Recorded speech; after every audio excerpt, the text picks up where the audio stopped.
মার্কিন president Donald Trump মঙ্গলবার সামাজিক মাধ্যমে ঘোষণা দিয়েছেন যে পাকিস্তানের অনুরোধে ইরানের সঙ্গে চলমান যুদ্ধবিরতির মেয়াদ অনির্দিষ্টকালের জন্য বাড়ানো হয়েছে। আলোচনার ফলাফল না আসা পর্যন্ত এই যুদ্ধবিরতি বহাল থাকবে বলেও জানিয়েছেন তিনি। এই পরিস্থিতিতে ইরানের অবস্থান কি, বিষয়টিকে কিভাবে ব্যাখ্যা করছে ইরান? ইরানের তাসনিম নিউজের প্রতিবেদন অনুযায়ী ইরান নিজে থেকে যুদ্ধবিরতি বাড়ানোর কোনো অনুরোধ জানায়নি, যে কারণে ট্রাম্পের এই ঘোষণার পেছনে কয়েকটি সম্ভাব্য ব্যাখ্যা তুলে ধরা হয়েছে ইরানের এই গণমাধ্যমে। প্রথমত, এটি এমন ইঙ্গিত দিতে পারে যে ট্রাম্প যুদ্ধে কার্যত ব্যর্থ হয়েছেন। যুদ্ধের সময় সম্ভাব্য সব কৌশল প্রয়োগ করেও তিনি কাঙ্ক্ষিত ফল পাননি।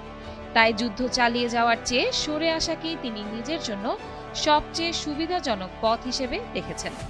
এমনকি যুদ্ধ চালালেও তাতে উল্লেখযোগ্য কিছু অর্জন হবে না, এমন ধারণাও তার থাকতে পারে। দ্বিতীয়ত, যুদ্ধ থেকে বড় কোনো অর্জন না হলেও যুক্তরাষ্ট্র বিভিন্ন কৌশল এমনকি বিভ্রান্তিমূলক পদক্ষেপও নিতে পারে। যুদ্ধবিরতি বাড়ানোর ঘোষণা দেওয়া হলেও পরবর্তীতে যুক্তরাষ্ট্র বা তার আঞ্চলিক মিত্র ইসরায়েল নতুন করে আক্রমণাত্মক পদক্ষেপ নিতে পারে, এমন আশঙ্কা উড়িয়ে দেওয়া হচ্ছে না। ইরানি কর্মকর্তারা বিষয়টি ঘনিষ্ঠভাবে পর্যবেক্ষণ করছেন বলেও জানানো হয়েছে। তৃতীয় সম্ভাবনা হল যুক্তরাষ্ট্র সরাসরি সংঘাত থেকে সরে দাঁড়াতে পারে, কিন্তু ইসরায়েল লেবানন যুদ্ধবিরতি লঙ্ঘনের অজুহাতে সংঘাত চালিয়ে যেতে পারে। তবে যুক্তরাষ্ট্র একতরফাভাবে সরে গিয়ে ইসরায়েলকে যুদ্ধে রেখে দেওয়ার সুযোগ পাবে না, এমন সতর্কবার্তাও আগে দেওয়া হয়েছে। চতুর্থত, নৌ অবরোধ অব্যাহত থাকা মানেই বৈরিতা অব্যাহত থাকা। ইরানের মতে অবরোধ চলতে থাকলে তারা হরমুজ প্রণালী খুলবে না এবং প্রয়োজনে শক্তি প্রয়োগ করে অবরোধ ভাঙতে পারে। পঞ্চমত, যুক্তরাষ্ট্র ইরানের ওপর যুদ্ধের ছায়া বজায় রাখতে চায়, যাতে দেশটির অর্থনীতি ও রাজনৈতিক পরিস্থিতি অনিশ্চয়তার মধ্যে থাকে। তবে বর্তমান পরিস্থিতি আগের মতো নয়, কারণ এখন হরমুজের উপর ইরানের নিয়ন্ত্রণ একটি বড় কৌশলগত বাস্তবতা। ফলে যুক্তরাষ্ট্র যদি চাপ বজায় রাখতে চায়, তবে এই প্রণালী পুরোপুরি বন্ধ হয়ে যাওয়ার ঝুঁকিও বিবেচনায় রাখতে হবে।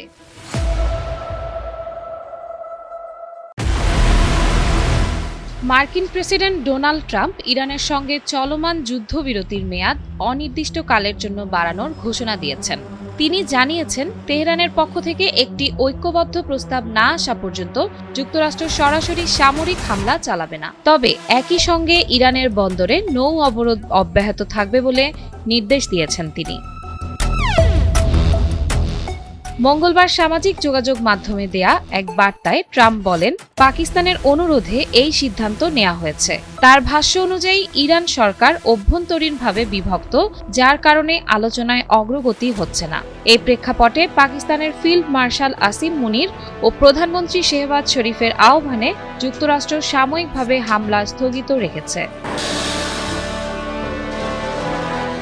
যুদ্ধবিরতির মূল সময়সীমা বুধবার শেষ হওয়ার কথা থাকলেও কোনো নির্দিষ্ট নতুন সময়সীমা ঘোষণা করা হয়নি। ফলে এটি কার্যত অনির্দিষ্ট মেয়াদে সম্প্রসারিত হয়েছে বলে ধারণা করা হচ্ছে। যদিও কয়েক ঘন্টা আগেও ট্রাম্প যুদ্ধবিরতি বাড়ানোর বিপক্ষে অবস্থান নিয়েছিলেন, শেষ মুহূর্তে তার অবস্থান পরিবর্তন কূটনৈতিক অঙ্গনে নতুন করে আলোচনার জন্ম দিয়েছে। অন্যদিকে পাকিস্তান এই সিদ্ধান্তকে স্বাগত জানিয়েছে। প্রধানমন্ত্রী শাহবাজ শরীফ এক বিবৃতিতে কূটনৈতিক প্রচেষ্টাকে এগিয়ে নিতে এই পদক্ষেপকে গুরুত্বপূর্ণ বলে উল্লেখ করেন এবং আশা প্রকাশ করেন যে উভয় পক্ষ যুদ্ধবিরতি মেনে চলবে। তিনি জানান, ইসলামাবাদে নির্ধারিত দ্বিতীয় দফার আলোচনার মাধ্যমে একটি পূর্ণাঙ্গ শান্তি চুক্তিতে পৌঁছানোর প্রচেষ্টা অব্যাহত থাকবে। তবে ইরানের পক্ষ থেকে নৌ অবরোধের তীব্র সমালোচনা করা হয়েছে। দেশটির পররাষ্ট্রমন্ত্রী আব্বাস আরাকচি একটিকে যুদ্ধের কাজ হিসেবে উল্লেখ করে বলেন, এটি বিদ্যমান যুদ্ধবিরতির পরিপন্থী। দেশটির পররাষ্ট্রমন্ত্রী আব্বাস আরাকচি এটিকে যুদ্ধের কাজ হিসেবে উল্লেখ করে বলেন, এটি বিদ্যমান যুদ্ধবিরতির পরিপন্থী। ফলে চলমান উত্তেজনার মধ্যে আলোচনার ভবিষ্যৎ এখনো অনিশ্চিত রয়ে গেছে।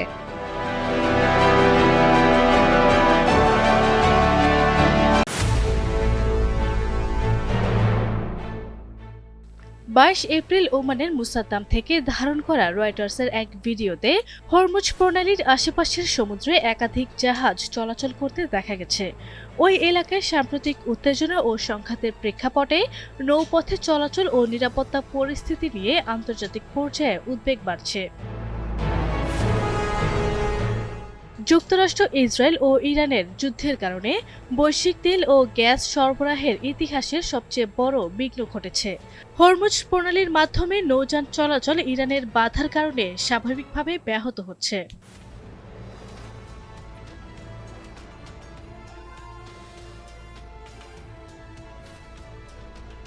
যুদ্ধ শুরু হওয়ার পর থেকে উপসাগরের অভ্যন্তরে শত শত ট্যাঙ্কার ও অন্যান্য বাণিজ্যিক জাহাজ আটকে পড়েছে। একই সঙ্গে প্রায় 20,000 নাবিকও সেখানে আটকা অবস্থায় রয়েছেন। ফলে পরিস্থিতি আরও জটিল হয়ে উঠেছে। 28 মার্চ থেকে শুরু হওয়া এই সংঘাতের ফলে পরিস্থিতি আরও জটিল হয়ে ওঠে। যুক্তরাষ্ট্রের প্রেসিডেন্ট ডোনাল্ড ট্রাম্প ইরানের ওপর হামলা সাময়িকভাবে বন্ধ করার ঘোষণা দিলেও 22 এপ্রিল হরমুজ প্রণালী এখনও অবরুদ্ধ অবস্থায় ছিল। এ সময় 3টি জাহাজে গুলিবর্ষণের খবরও পাওয়া গেছে। একই সঙ্গে শান্তি আলোচনায় কোনো পক্ষই উপস্থিত হয়নি, ফলে সংকট সমাধানে অগ্রগতি দেখা যায়নি। এ বিষয়ে ডোনাল্ড ট্রাম্প সামাজিক যোগাযোগ মাধ্যমে জানান, পাকিস্তানি মধ্যস্থকারীদের অনুরোধে যুক্তরাষ্ট্র ইরানের ওপর হামলা সাময়িকভাবে স্থগিত করেছে, যাতে আলোচনার সুযোগ তৈরি হয় এবং শান্তি প্রক্রিয়া এগিয়ে যেতে পারে। একই সঙ্গে তিনি স্পষ্ট করেন, যুক্তরাষ্ট্রের নৌবাহিনী ইরানের সমুদ্রপথে বাণিজ্যিক অবরোধ অব্যাহত রাখবে। ইরান ও ওমানের মধ্যে অবস্থিত মাত্র 34 কিলোমিটার প্রশস্ত হরমুজ প্রণালী পারস্য মহাসাগর থেকে ভারত মহাসাগরে প্রবেশের প্রধান নৌপথ হিসেবে ব্যবহৃত হয়। এটি মধ্যপ্রাচ্যের জ্বালানির সরবরাহ, বিশেষ করে তেল ও গ্যাস এবং অন্যান্য গুরুত্বপূর্ণ বাণিজ্যিক পণ্য পরিবহনের জন্য অত্যন্ত গুরুত্বপূর্ণ একটি কৌশলগত রুট। এই প্রণালীর ওপর কোনো ধরনের অস্থিরতা বা অবরোধ হলে বৈশ্বিক জ্বালানি বাজারে সরাসরি প্রভাব পড়ে এবং আন্তর্জাতিক বাণিজ্যে বড় ধরনের সংকট তৈরি হয়। হরমুজ প্রণালী শুধু আঞ্চলিক নয়, বরং বৈশ্বিক অর্থনীতি ও জ্বালানি নিরাপত্তার জন্য অত্যন্ত সংবেদনশীল ও গুরুত্বপূর্ণ একটি সমুদ্রপথ।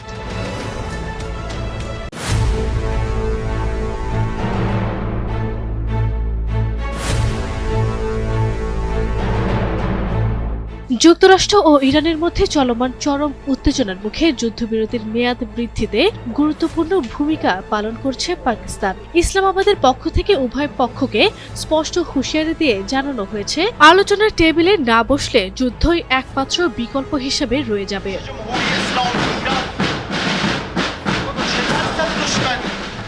বুধবার 22 এপ্রিল সাউথ এশিয়ার স্ট্র্যাটেজিক স্ট্যাবিলিটি ইনস্টিটিউট ইউনিভার্সিটির মহাপরিচালক ও পাকিস্তান প্রতিরক্ষা মন্ত্রণালয়ের উপদেষ্টা মারিয়া সুলতানা এই তথ্য জানিয়েছেন। আল জাজিরাকে দেয়া এক সাক্ষাৎকারে মারিয়া সুলতানা বলেন, যদি যুদ্ধবিরতির মেয়াদ বাড়ানো না হতো তবে আমরা পারস্য উপসাগরীয় অঞ্চলে সামরিক পরিস্থিতির এক ভয়াবহ অবনতি দেখতে পেতাম। এটি হরমুজ প্রণালীর পরিস্থিতিকে আরও জটিল করে তুলত। এই অঞ্চলে বিশাল মার্কিন সামরিক উপস্থিতি রয়েছে। পাকিস্তান প্রতিরক্ষা মন্ত্রণালয়ের এই উপদেষ্টা জানান, পাকিস্তান বর্তমানে ওয়াশিংটন ও তেহরানের সঙ্গে নিবিড় আলোচনা চালিয়ে যাচ্ছে। উভয় পক্ষকে পুনরায় ইসলামাবাদে সরাসরি বৈঠকে বসার আহ্বান জানিয়েছেন। তার মতে, সংলাপে বসতে ব্যর্থ হলে দুই দেশের সামনে যুদ্ধের পথ বেছে নেওয়া ছাড়া আর কোনো উপায় থাকবে না। তবে তিনি কিছুটা আশা ব্যক্ত করে বলেন, আমরা এখনো অত্যন্ত আশাবাদী যে আগামী 24 থেকে 48 ঘন্টার মধ্যে পুনরায় আলোচনা শুরু হবে।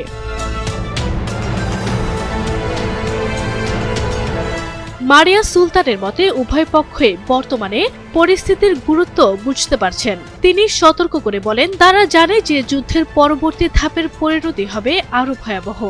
এটি কেবল দুই দেশের জন্য নয়, বরং পুরো অঞ্চল ও বিশ্বের অর্থনীতির উপর অপূরণীয় ক্ষতি বয়ে আনবে। উল্লেখ্য ২১ এপ্রিল প্রেসিডেন্ট ট্রাম্প যুদ্ধবিরতির মেয়াদ অনির্দিষ্টকালের জন্য বাড়ানোর ঘোষণা দিয়েছিলেন। এখন পরবর্তী পরিস্থিতি কি হয় সেটি দেখার বিষয়। আরবি ইসলাম হিমু, এনটিভি অনলাইন। যুক্তরাষ্ট্র ও ইরানের মধ্যে চলমান সংঘাতে পারমাণবিক অস্ত্র ব্যবহার করতে চেয়েছিলেন মার্কিন প্রেসিডেন্ট ডোনাল্ড ট্রাম্প। তবে সামরিক বাহিনীর শীর্ষ কর্মকর্তা জেনারেল ড্যান কেইনের বাধা মুখে এই চেষ্টায় ব্যর্থ হন তিনি। সাবেক সিআইএ কর্মকর্তা ল্যারি জনসনের বরাতে আন্তর্জাতিক সংবাদ মাধ্যম মিরর জানিয়েছে, গত শনিবার 18 এপ্রিল হোয়াইট হাউসে আয়োজিত এক জরুরি বৈঠকে ট্রাম্প পারমাণবিক সংকেতগুলো হাতে পাওয়ার চেষ্টা করেন। ল্যারি জনসনের দাবি অনুযায়ী শনিবারের সেই রুদ্ধদ্বার বৈঠকে উত্তপ্ত বাক্য বিনিময় হয়। এক পর্যায়ে প্রেসিডেন্ট ট্রাম্প পারমাণবিক অস্ত্র ব্যবহারের ইঙ্গিত দিয়ে সংকেত বা কোড চান। তখনই জয়েন্ট চিফস অফ স্টাফের চেয়ারম্যান জেনারেল ড্যান কেইন উঠে দাঁড়িয়ে বলেন, নো। সামরিক বিশেষাধিকার প্রয়োগ করে প্রেসিডেন্টের এই সিদ্ধান্তে বাধা দেন বলে জানা গেছে। যদিও সামরিক বাহিনীর চেইন অফ কমান্ডের শীর্ষে রয়েছেন প্রেসিডেন্ট কমান্ডার ইন চিফ, তারপরে প্রতিরক্ষা মন্ত্রী। জয়েন্ট চিফস অফ স্টাফের চেয়ারম্যান সামরিক কর্মকর্তাদের মধ্যে সর্বোচ্চ পদধারী। তবে এই খবরের কোনো আনুষ্ঠানিক সত্যতা হোয়াইট হাউস বা পেন্টাগন থেকে এখনো পাওয়া যায়নি। উল্লেখ্য, পারমাণবিক সংকেত হল মার্কিন প্রেসিডেন্টের সশস্ত্র বাহিনীর কমান্ডার ইন চিফ হিসেবে পারমাণবিক অস্ত্র ব্যবহারের অনুমোদন বা উৎক্ষেপণের নির্দেশ দেওয়ার জন্য ব্যবহৃত বিশেষ গোপন প্রমাণীকরণ কোড। এটি প্রেসিডেন্টকে পারমাণবিক আক্রমণের অনুমোদন দিতে সাহায্য করে। এর আগে ওয়াল স্ট্রিটের জার্নালের এক প্রতিবেদনে জানানো হয়েছিল, ইরানে একটি গুরুত্বপূর্ণ উদ্ধার অভিযান চলাকালীন প্রেসিডেন্ট ট্রাম্পকে সিচুয়েশন রুম থেকে দূরে রাখা হয়েছিল। ট্রাম্পের মেজাজ ও অস্থিরতা অভিযানের সাফল্যে ব্যাঘাত ঘটাতে পারে এমন আশঙ্কা সামরিক উপদেষ্টারা তাকে আলোচনার বাইরে রাখার সিদ্ধান্ত নেন। চলতি মাসের শুরুতে ইরানি বাহিনীর হামলায় মার্কিন বিমান ভূপাতিত হওয়ার পর ট্রাম্প কর্মকর্তাদের ওপর ব্যাপক চিৎকার ও চেঁচামেচি করেছিলেন বলে জানা গেছে। গত 28 ফেব্রুয়ারি থেকে ইরান ও ইসরায়েলের যুক্তরাষ্ট্রের মধ্যে সরাসরি সংঘাত শুরু হয়। এরপর থেকে হরমুজ প্রণালী কার্যত বন্ধ থাকায় বিশ্ববাজারে তেলের সরবরাহ ব্যাহত হচ্ছে। মধ্যপ্রাচ্য জুড়ে অস্থিতিশীল পরিস্থিতি বিরাজ করছে। যদিও বর্তমানে সাময়িক যুদ্ধবিরতি চলছে, কিন্তু পারমাণবিক সংকেত ব্যবহারের এই খবরের পর ওয়াশিংটনের রাজনীতিতে এক ধরনের অস্বাভাবিক পরিস্থিতি ও অনিশ্চয়তা তৈরি হয়েছে।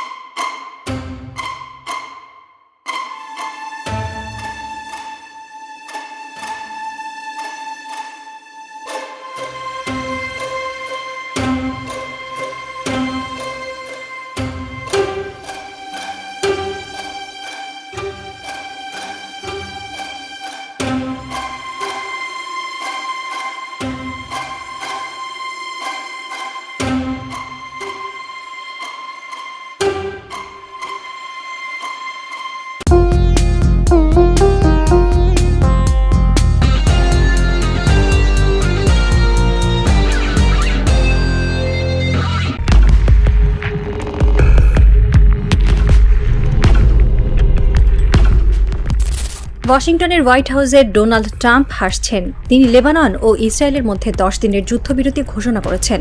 তিনি এটাকে তার দৃঢ় নেতৃত্বের প্রমাণ হিসেবে দাবি করছেন। তিনি চান আমেরিকান ভোটাররা দেখুক তিনি যুদ্ধ থামাতে পারেন, তিনি শান্তি আনতে পারেন। এটা তার নির্বাচনী প্রচারণার জন্য একটি শক্তিশালী অস্ত্র। কিন্তু এই যুদ্ধবিরতি কার জন্য বিজয়? ট্রাম্পের জন্য নাকি নেতানিয়াহুর জন্য পরাজয়? তেল আবিবের প্রধানমন্ত্রীর কার্যালয়ে বেঞ্জামিন নেতানিয়াহু বসে আছেন। তার সামনে ইসরায়েলি জরিপের রিপোর্ট। জরিপে দেখা যাচ্ছে অধিকাংশ ইসরায়েলি নাগরিক হিজবুল্লাহর বিরুদ্ধে সামরিক চাপ অব্যাহত রাখতে চায়। আইডিএফ এর শীর্ষ কর্মকর্তারাও চান হামলা চালিয়ে যেতে, কারণ তারা জানেন হিজবুল্লাহকে যত সময় দেওয়া হবে ইরান তত তাকে শক্তিশালী করবে। ইরাক, সিরিয়া, লেবানন রুট এখন ইরানের জন্য প্রায় খোলা। যুক্তরাষ্ট্র সিরিয়া থেকে সেনা প্রত্যাহার করেছে, ফলে ইরান এখন আরো সহজে লেবাননে অস্ত্র পৌঁছে দিতে পারবে। নেতানিয়াহু চান না যুদ্ধবিরতি, তার জোট নির্বাচনী জরিপে পিছিয়ে। তিনি চান সামরিক সাফল্য দেখিয়ে জনগণের মন জয় করতে। কিন্তু ট্রাম্প অন্য সিদ্ধান্ত নিয়েছেন। ট্রাম্প ইসরায়েলকে বাধ্য করেছেন যুদ্ধবিরতি মানতে, আর নেতানিয়াহু সেই যুদ্ধবিরতি রক্ষা করতে যাচ্ছে, যা তার ইচ্ছায় শুরু হয়নি, যা তিনি উদযাপন করতে পারছেন না, যা তার রাজনৈতিক দুর্বলতার প্রতীক হয়ে দাঁড়িয়েছে। একজন ইসরায়েলি বিশ্লেষক বলেছেন, নেতানিয়াহু আজ লজ্জায় মাথা নিচু করে বসে আছেন। তিনি ইসরায়েলের স্বার্থে সিদ্ধান্ত নিতে পারছেন না। ওয়াশিংটন যেই সিদ্ধান্ত দেয় তেল আবিব সেটা মেনে নেয়। এটা ইসরায়েলের সার্বভৌমত্বের জন্য লজ্জাজনক। যুদ্ধবিরতি ঘোষণার পরপরই ঘটে গেল আরেক ঘটনা। দক্ষিণ লেবাননে ফ্রান্সের শান্তিরক্ষী বাহিনীর উপর হামলা। ফ্রান্সের ১৭তম প্যারাশুট ইঞ্জিনিয়ারিং রেজিমেন্টের সেনারা রাস্তা পরিষ্কারের কাজ করছিলেন। হঠাৎ ছোট অস্ত্র ও মেশিনগানের গুলি। ফ্রান্সের ৩ সেনা আহত, ১ জন নিহত। ফ্রান্সের প্রেসিডেন্ট ইমানুয়েল ম্যাক্রো ক্ষোভে ফেটে পড়েন। তিনি বলেন, এই হামলার সঙ্গে হিজবুল্লাহ জড়িত থাকতে পারে। হিজবুল্লাহ তা অস্বীকার করেছে। ইসরায়েলও হিজবুল্লাহর দিকে আঙুল তুলছে। কিন্তু প্রশ্ন হলো, এই হামলা কে করলো, কেন করলো, কার লাভ হলো? সামরিক বিশেষজ্ঞরা বলছেন এটি একটি ফলস ফ্ল্যাগ অপারেশন হতে পারে। কেউ ইচ্ছাকৃতভাবে হিজবুল্লাহর উপর দোষ চাপিয়ে যুদ্ধবিরতি ভাঙতে চাইছে। ইসরায়েলের পক্ষ থেকেও এমন ঘটনা ঘটতে পারে যাতে তারা যুদ্ধবিরতি ভাঙার অজুহাত পায়, কারণ ইসরায়েল কোনো মতেই এই যুদ্ধবিরতি মেনে নিতে পারছে না। তারা হিজবুল্লাহকে দুর্বল করতে চায়। যুদ্ধবিরতি ইরানকে হিজবুল্লাহকে শক্তিশালী করার সুযোগ দিচ্ছে। একজন ফরাসি কূটনীতিক বলেছেন, ফ্রান্স লেবাননের সরকারি বাহিনীর মিত্র। হিজবুল্লাহর সঙ্গে আমাদের সরাসরি সম্পর্ক না থাকলেও আমরা লেবাননের স্থিতিশীলতা চাই। এই হামলা আমাদের অবস্থান বদলে দিতে পারে। ফ্রান্স হয়তো যুক্তরাষ্ট্রের পক্ষে আরও জোরালো ভূমিকা নিতে পারে। ফ্রান্সের এই ঘটনার পর লেবাননে উত্তেজনা বেড়েছে। প্রশ্ন হলো, ফ্রান্স কি তার পূর্বের অবস্থান বদলাবে? তারা কি ইরানের বিরুদ্ধে আরও কঠোর হবে, নাকি তারা কূটনৈতিক পথেই থাকবে? উত্তর এখনও অজানা। যুদ্ধবিরতি মানে সবকিছু থেমে যাওয়া নয়। ইসরায়েল লেবাননে ইয়ালো লাইন নামে একটি নতুন বাস্তবতা তৈরি করেছে। গাজায় যেমন বাফার জোন তৈরি করেছিল, তেমনি লেবাননের ৫৫টি গ্রামকে ভাগ করে এক লাইন টেনেছে ইসরায়েল। এই লাইনের ভেতরে কেউ যেতে পারবে না, আসতে পারবে না। ইসরায়েলের সামরিক ঘাঁটিগুলো সেখানে অক্ষত আছে। তারা ফায়ার করছে না, কিন্তু অবস্থান ছাড়ছে না। লেবাননের অভিযোগ, এটি যুদ্ধবিরতির শর্ত লঙ্ঘন। ইসরায়েল বলছে, আমরা এই লাইন বজায় না রাখলে হিজবুল্লাহ আমাদের ঘাঁটি দখল করে নেবে। পরবর্তী শান্তি প্রক্রিয়ায় সেটা বাধাগ্রস্ত হতে পারে। যুক্তরাষ্ট্র বলছে, আমরা লেবানন ও ইসরায়েলের মধ্যে স্থায়ী সমাধানে কাজ করছি। ঐতিহাসিক চুক্তি হতে পারে, কিন্তু সেই চুক্তির শর্ত কি? ইসরায়েল চায় হিজবুল্লাহকে নিরস্ত্র করা। হিজবুল্লাহর সব সামরিক কর্মকাণ্ড লেবাননের সরকারি বাহিনীর কাছে জমা দিতে হবে। হিজবুল্লাহ তা মানতে রাজি নয়, ইরানও তা মানতে রাজি নয়। ফলে স্থায়ী সমাধান যতটা দূরের, যুদ্ধবিরতি ততটাই ভঙ্গুর। ইরানের কাছে লেবানন ইস্যুটি হরমুজের মতোই গুরুত্বপূর্ণ। ইরান পরিষ্কার জানিয়ে দিয়েছে, লেবাননের সঙ্গে যুদ্ধবিরতি না হলে ইরান ইসরায়েলের সঙ্গে যুদ্ধবিরতি মানবে না। ইরানের গোয়েন্দা রিপোর্ট বলছে, লেবাননের যুদ্ধবিরতি না হলে ইরান ইসরায়েলের বিরুদ্ধে বড় হামলার পরিকল্পনা করেছিল। যুক্তরাষ্ট্র সেই রিপোর্ট পাওয়ার পর ইসরায়েলকে বাধ্য করে যুদ্ধবিরতি মানতে। এটি ইরানের কূটনৈতিক সাফল্য। তারা যুদ্ধক্ষেত্রে নয়, কূটনীতির টেবিলে ইসরায়েলকে নত করতে বাধ্য করেছে। তারা প্রমাণ করেছে, ইসরায়েল যতই শক্তিশালী হোক, ইরানের ইচ্ছার বাইরে কিছু করতে পারে না। একজন ইরানি কূটনীতিক বলেছেন, আমরা লেবাননকে ছেড়ে দেব না। হিজবুল্লাহ আমাদের অস্ত্র। ইসরায়েল চাইলেই হিজবুল্লাহকে দুর্বল করতে পারবে না। যতদিন ইরান আছে ততদিন হিজবুল্লাহ থাকবে। ইরানের এই অবস্থান ইসরায়েলের জন্য হুমকি, কারণ লেবাননের উত্তর সীমান্তে হিজবুল্লাহ ইসরায়েলের জন্য সবচেয়ে বড় চ্যালেঞ্জ। যুদ্ধবিরতি হিজবুল্লাহকে সময় দিচ্ছে, ইরান সেই সময় কাজে লাগাবে। লেবাননের দক্ষিণ পাহাড়ে হিজবুল্লাহর যোদ্ধারা প্রস্তুত। তাদের চোখে ঘুম নেই, তাদের হাতে ক্ষেপণাস্ত্র, তাদের বুকে ইরানের পতাকা, তাদের মনে কারবালার সেই শিক্ষা, যেখানে এক হাতের মুঠো মানুষ দাঁড়িয়েছিল হাজার হাজার সেনার সামনে। তাদের তীর ছিল কম, পানি ছিল না, চিৎকার করার গলাও ফুরিয়ে এসেছিল। তবু তারা বলেনি আমরা রাজি। তারা বলেছিল, আমরা মরব, কিন্তু মাথা নত করব না। হিজবুল্লাহর একজন কমান্ডার তার যোদ্ধাদের বলছেন, আমরা যুদ্ধবিরতি মানছি, কিন্তু অস্ত্র নামাইনি। আমরা অপেক্ষায় আছি। ইসরায়েল যদি 1 ইঞ্চিও এগোয়, আমরা তাদের 1 মাইল পিছিয়ে দেব। আমাদের পেছনে আছে ইরান, আছে মোজতবা, আছে সেই শক্তি যা পৃথিবীর সবচেয়ে বড় পরাশক্তিকেও নত করতে বাধ্য করেছে। যোদ্ধারা চিৎকার করে উঠলেন, লাব্বাইক ইয়া খামেনি, লাব্বাইক ইয়া ইরান। হাজির আছি ও খামেনি, হাজির আছি ও ইরান। এই চিৎকারে পাহাড় কেঁপে উঠল। এই চিৎকারে ইসরায়েলের সেনারা কাঁপছে, কারণ তারা জানে এই যোদ্ধারা মরতে জানে। এই যোদ্ধারা জানে না মাথা নত করতে।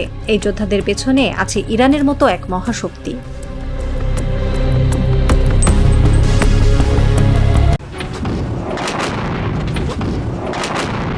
মার্কিন প্রেসিডেন্ট ডোনাল্ড ট্রাম্প ইরানের সঙ্গে যুদ্ধবিরতির মেয়াদ বাড়ানোর ঘোষণা দিলেও আন্তর্জাতিক বাজারে তার ইতিবাচক প্রভাব পড়েনি, বরং তেলের দাম বেড়েছে এবং যুক্তরাষ্ট্রের শেয়ার বাজারে অস্থিরতা দেখা গিয়েছে, যা বিনিয়োগকারীদের উদ্বেগের প্রতিফলন বলে মনে করছেন বিশ্লেষকরা। ট্রাম্প ঘোষণা দেন পাকিস্তানের অনুরোধে ইরানের সঙ্গে চলমান আলোচনা শেষ না হওয়া পর্যন্ত যুদ্ধবিরতি বহাল থাকবে। পাশাপাশি ইরানের বন্দরগুলোতেও নৌ অবরোধ অব্যাহত রাখা হবে। বুধবার যুদ্ধবিরতির সময়সীমা শেষ হওয়ার কথা থাকলেও তার কয়েক ঘন্টা আগেই এই সিদ্ধান্ত জানানো হয়, যাতে তেহরান নতুন প্রস্তাব দেওয়ার সুযোগ পায়। তবে এই ঘোষণার আগেই বাজারে নেতিবাচক প্রতিক্রিয়া শুরু হয়। আন্তর্জাতিক জ্বালানি বাজারে অস্থিরতা লক্ষ্য করা গিয়েছে। ব্রেন্ট ক্রুড তেলের দাম দিনের শুরুতে $95 নিচে থাকলেও পরবর্তীতে বেড়ে প্রায় $100 পৌঁছায়। শেষ পর্যন্ত প্রতি ব্যারেল $98.48 লেনদেন হয়, যা আগের দিনের তুলনায় 3.1% বেশি। যদিও যুদ্ধ শুরুর সময়ের তুলনায় বাজারের ওঠানামা কিছুটা সীমিত ছিল, তবুও সামগ্রিক অনিশ্চয়তা এখনও কাটেনি। বিশেষজ্ঞদের মতে যুদ্ধবিরতি সত্ত্বেও ভূরাজনৈতিক ঝুঁকি এবং আলোচনার অনিশ্চয়তাই বাজার ও তেলের দামের উপর প্রধান প্রভাব ফেলেছে। বাজার বিশ্লেষকদের মতে যুক্তরাষ্ট্রের ভাইস প্রেসিডেন্টের পাকিস্তান সফর স্থগিত হওয়া এবং ইরানের সঙ্গে আলোচনার অনিশ্চয়তা বিনিয়োগকারীদের মধ্যে সতর্ক মনোভাব তৈরি করেছে, যার সরাসরি প্রভাব পড়েছে শেয়ার বাজারেও।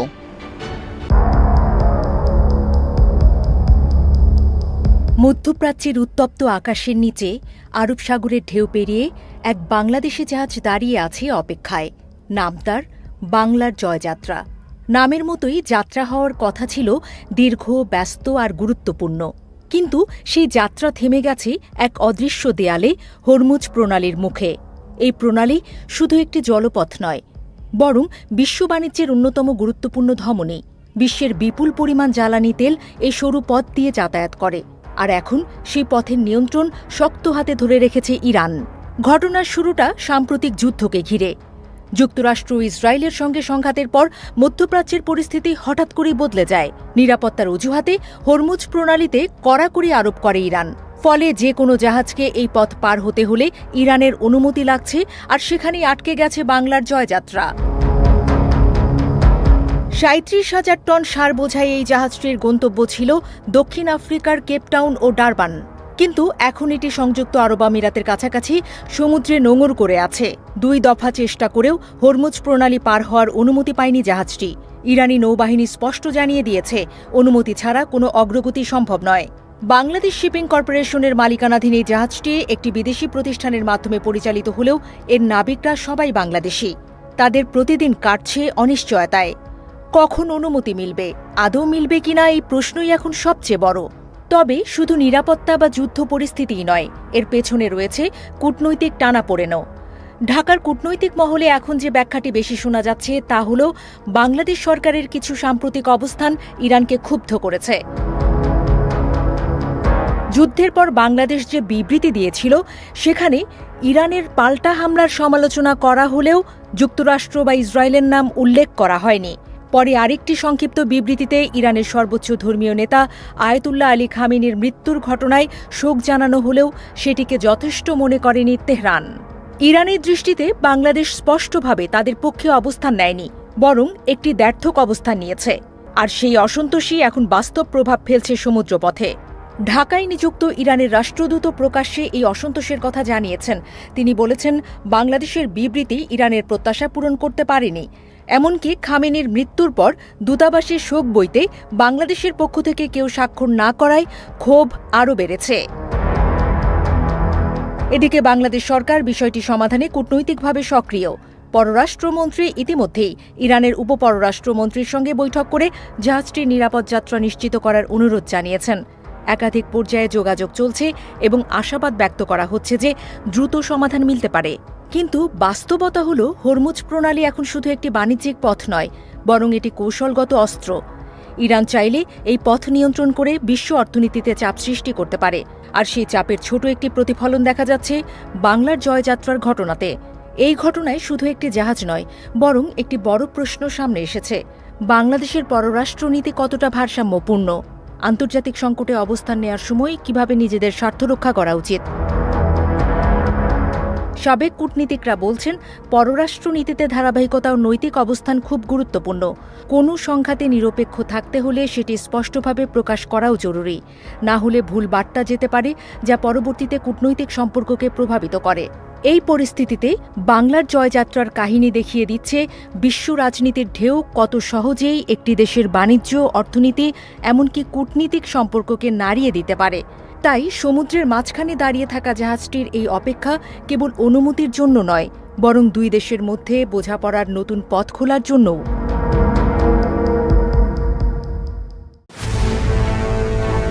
পারস্য উপসাগরের গুরুত্বপূর্ণ সমুদ্রপথ হরমুজ প্রণালী বিশ্ব বাণিজ্যের এক ব্যস্ত ও গুরুত্বপূর্ণ রুট। আর এই পথেই নিরাপদে চলবে বাংলাদেশি জাহাজ, এমন আশ্বাসই দিয়েছেন ইরান। ঢাকায় অবস্থিত ইরান দূতাবাস জানিয়েছে, বাংলাদেশি জাহাজের নিরাপদ চলাচল নিশ্চিত করতে তারা সব ধরনের সহযোগিতা চালিয়ে যাচ্ছে। ভবিষ্যতেও এই সহায়তা অব্যাহত থাকবে।